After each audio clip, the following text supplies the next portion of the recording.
là là, elle a l'air de mourir de faim, cette petite, donnez-lui vite à manger. Alors cet homme est généreux, évidemment.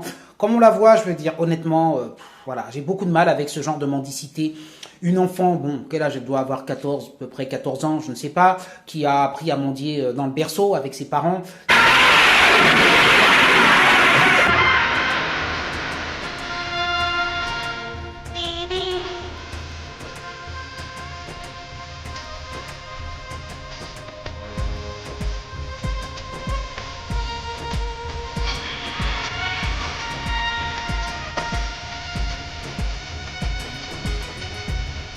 Les parents qui, bien sûr, auraient eu la possibilité de... Tu sais, en face, il y a une sorte de resto, là, tu le vois derrière elle, ben, d'aller demander de faire la plonge. Ces personnes ne demandent jamais à essayer de balayer quelque part, à faire la plonge quelque part ou à faire quoi que ce soit.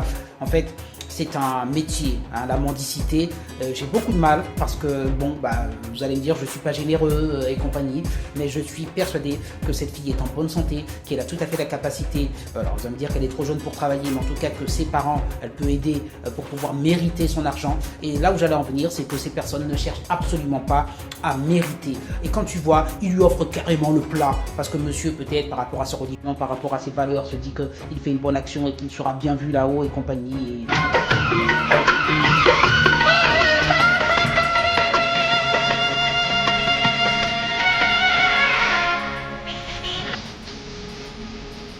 Et peut-être qu'il est naïf et j'en sais rien, mais il lui offre carrément son plat. Alors, comme si elle avait faim au point de manger un plat, regarde, si copieux, et au lieu de lui en donner peut-être une petite partie, et puis alors après, il finit par lui donner en plus un billet, je ne sais pas de combien. Bon, elle est toute, c'est bingo, elle est contente. Elle profite de la crédulité de ces touristes, enfin, je ne sais pas si c'est un touriste ou de ces personnes-là, et finalement, elle a gagné sa journée. Enfin, si je puis dire, gagner. Non, voilà, il n'y a pas de mérite. De toute façon, à son âge, elle ne devrait pas mendier, elle devrait avoir la possibilité d'étudier, mais comme elle a des parents sans scrupules qui l'exploitent, et comme elle exploitera aussi ses enfants, eh bien, c'est un monde comme ça, puis elle exploite le touriste, ou en tout cas celui qui donne. Bon, c'est un système d'exploitation, et il m'arrive de donner à des mendiants, oui, mais des mendiants qui, pour moi, quand on les voit, parce qu'ils ont perdu la tête, ou parce qu'ils sont vraiment des personnes atypiques, tu sais qu'elles n'obtiendraient aucun travail nulle part, et qu'elles n'ont même pas la possibilité de... Oui, ou qui ont un handicap visible et réel qui les empêche, parce que certains font semblant d'avoir aussi une sorte de handicap, tu sais très bien, hein, toutes leurs astuces. Quand tu sens réellement qu'il y a une personne en détresse, mais parce que réellement, voilà, bah, tu vas me dire comment tu le juges, bah, la fille là, elle n'a pas l'air en détresse, hein. Je veux dire, tu as quand même des critères objectifs pour s'en rendre compte, hein. Eh bien là, oui, tu peux effectivement te faire acte de générosité en te disant, bon, je vais donner, je vais aider quand tu sens réellement quelque chose de sincère. Mais la plupart du temps, mais je te le dis, la plupart du temps, les mendiants et les petites mendiantes comme ça, bon, voilà, elle va aller rejoindre son papa et sa maman un peu plus loin pour lui dire combien t'as fait aujourd'hui.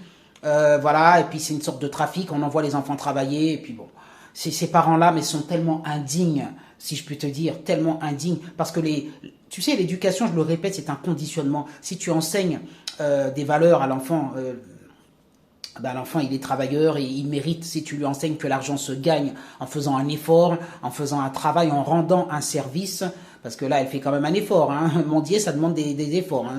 Mais surtout en rendant aussi un service, eh bien, tu lui enseignes de bonnes valeurs qui fait que l'enfant, ben, ça ne lui viendra pas à l'idée d'aller mendier.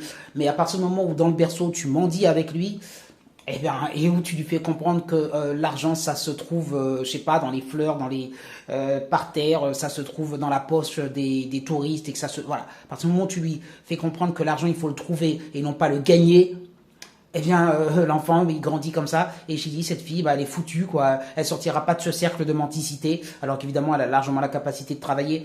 Elle fera la même chose avec ses enfants et compagnie. C'est d'une tristesse absolue. Voilà. Mettez les pouces en l'air.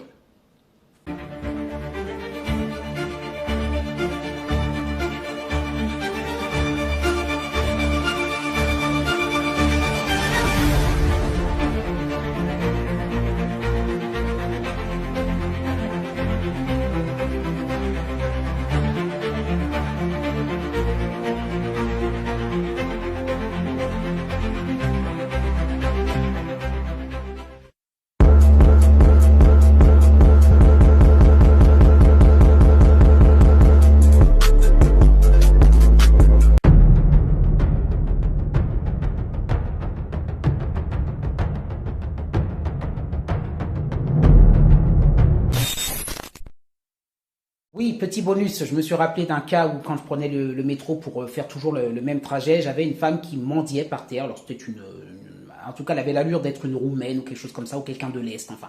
Et elle avait un ventre bien proéminent, comme quoi elle était enceinte. Simplement, je me rappelle très bien puisque j'ai pris cette ligne pendant un an, même plus, pendant 3 ans, où j'ai enseigné à l'université. Donc c'était toujours le même trajet. La ligne c'était l'université Marcel Samba, là, tu vois. Bon. Pourquoi je te dis ça? C'est parce que c'est pour t'expliquer que c'est un trajet. Tu vois, tu as toujours tes heures d'enseignement, tu vas toujours à la même heure faire les mêmes choses, quoi. Très très régulier. Pendant 3 ans, mais je te le dis, c'est quand même régulier. Son ventre n'a pas dégrossi.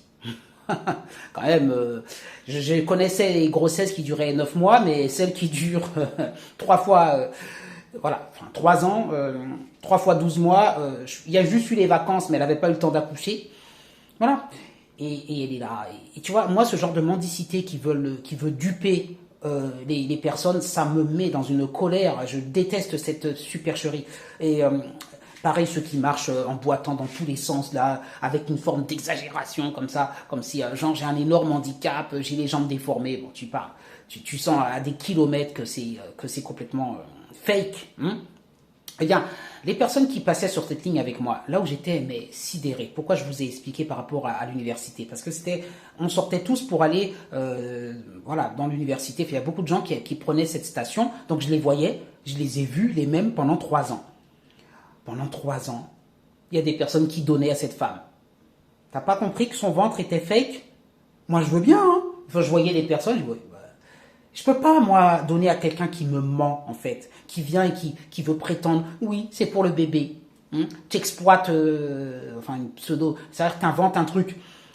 Des fois, c'est un petit chat qui est là, qui bouge pas. Oui, c'est pour le petit chat, regarde le petit chat. Hein. Ouais, d'accord. Le petit chat, tu sais, il n'a pas besoin de toi. Hein. Le petit chat, tu le laisses dans la nature, il trouvera à aller chasser, surtout dans le métro, il trouvera plein de petites souris, il se régalera. Il n'a pas besoin d'être là, il n'a pas besoin que tu t'occupes de lui, faussement, en fait, parce que tu n'en as rien à foutre du chat, en fait. Hein. Il faut être réaliste. Donc, ce genre de mendicité-là, mais qu'est-ce que tu veux? T'as un enfant qui passe, oh, le petit chat, maman, le petit chat, donne pour le petit chat. Ben, maman, papa, oui, on donne pour le petit chat, voilà. Mais les gens sont crédules. Et c'est pour ça que ces personnes, à la fin de la journée, ont la poche bien remplie. Voilà, tout simplement. J'ai du mal, voilà, c'est tout. Et d'ailleurs, c'est une forme de malhonnêteté qu'on retrouve à une autre échelle dans la société, avec des personnes qui, de la même manière, bénéficient de multiples aides, alors qu'elles pourraient aller travailler et qu'elles dupent tout le système en se faisant passer pour des personnes limite devant être handicapées, ne pouvant pas être en incapacité de travail, enfin tu vois ce que je veux dire, et puis qui derrière se font de belles vacances. Voilà, j'ai beaucoup de mal avec ça. Allez, les pouces en l'air pour de bon cette fois-ci.